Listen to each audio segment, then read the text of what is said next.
Present perfect tense. Present perfect टेन्सचं structure आहे subject plus have has plus V3 plus other.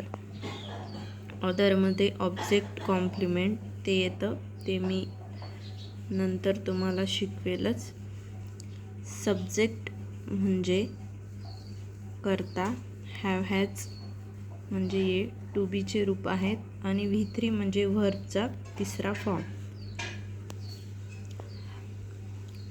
Present perfect टेन्समध्ये I सोबत have वापरता, दे सोबत have वापरता, she he आणि इट यांच्यासोबत हॅज वापरता. She has, he has, it has.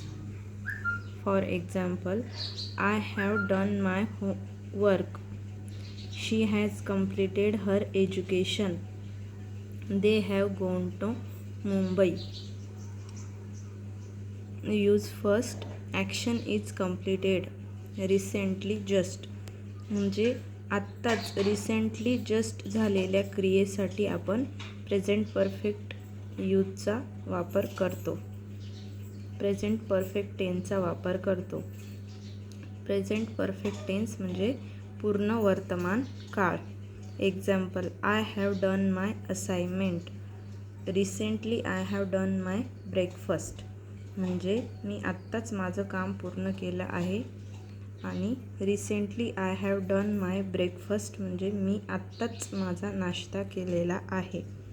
Use second, two action completed in past म्हणजे दोन ॲक्शन जर पास्टमध्ये कंप्लीट झालेल्या असतील तर प्रेझेंट परफेक्टसाठी I have visited Taj Mahal in 2017 म्हणजे I have visited Taj Mahal in 2017 हे पास्टचं वाक्य आहे, पण त्याचा जर इफेक्ट आपल्याला प्रेझेंटमध्ये दाखवायचा असेल तर तेव्हा प्रेझेंट परफेक्ट टेन्समध्ये ते वाक्य बोललं जातं. इंडिकेट इफेक्ट इन प्रेझेंट म्हणजे बघा, present perfect indicate effect in present आणि त्याचं एक्झाम्पल आहे I have visited Taj Mahal in 2017. Use 3, educational qualification. Educational क्वालिफिकेशनसाठी सुद्धा प्रेझेंट परफेक्ट टेन्सचा वापर करतात. सिम्पल पास्टमध्ये जर एज्युकेशनचं वाक्य बोलायचं असेल तर तेव्हा इयर ऑफ पासिंग असतं आणि प्रेझेंट परफेक्टमध्ये जेव्हा बोलायचं असेल तेव्हा विदाऊट इयर ऑफ पासिंगचं वाक्य असतं, म्हणजे तेव्हा आपण इयर तिथे इंडिकेट केलेलं राहत नाही. For example, I completed my graduation in 2017 हे सिम्पल पास्टचं वाक्य आहे आणि I have completed my graduation हे प्रेझेंट परफेक्ट टेन्सचं वाक्य आहे. याचा अर्थ असा की जेव्हा इयर ऑफ पासिंग असतं तेव्हा सिम्पल पास्टचं ते वाक्य असतं आणि विदाऊट इयर ऑफ पासिंग असतं तेव्हा ते वाक्य प्रेझेंट परफेक्टसाठी असतं. हे कॉम्पिटिटिव्ह एक्झाम्सला पण विचारलं जातं, एररसाठी किंवा फिल इन द ब्लँकसाठी पण हे कॉम्पिटिटिव्हला कामात येतं.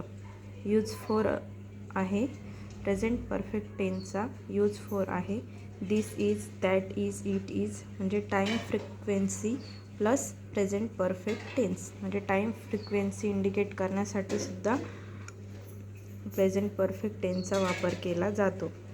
For example, this is the first time I have ever drunk this kind of tea म्हणजे माझी ही पहिली वेळ आहे की मी अशी प्रकारची चहा पीत आहे, म्हणजे ही फर्स्ट टाईम आहे.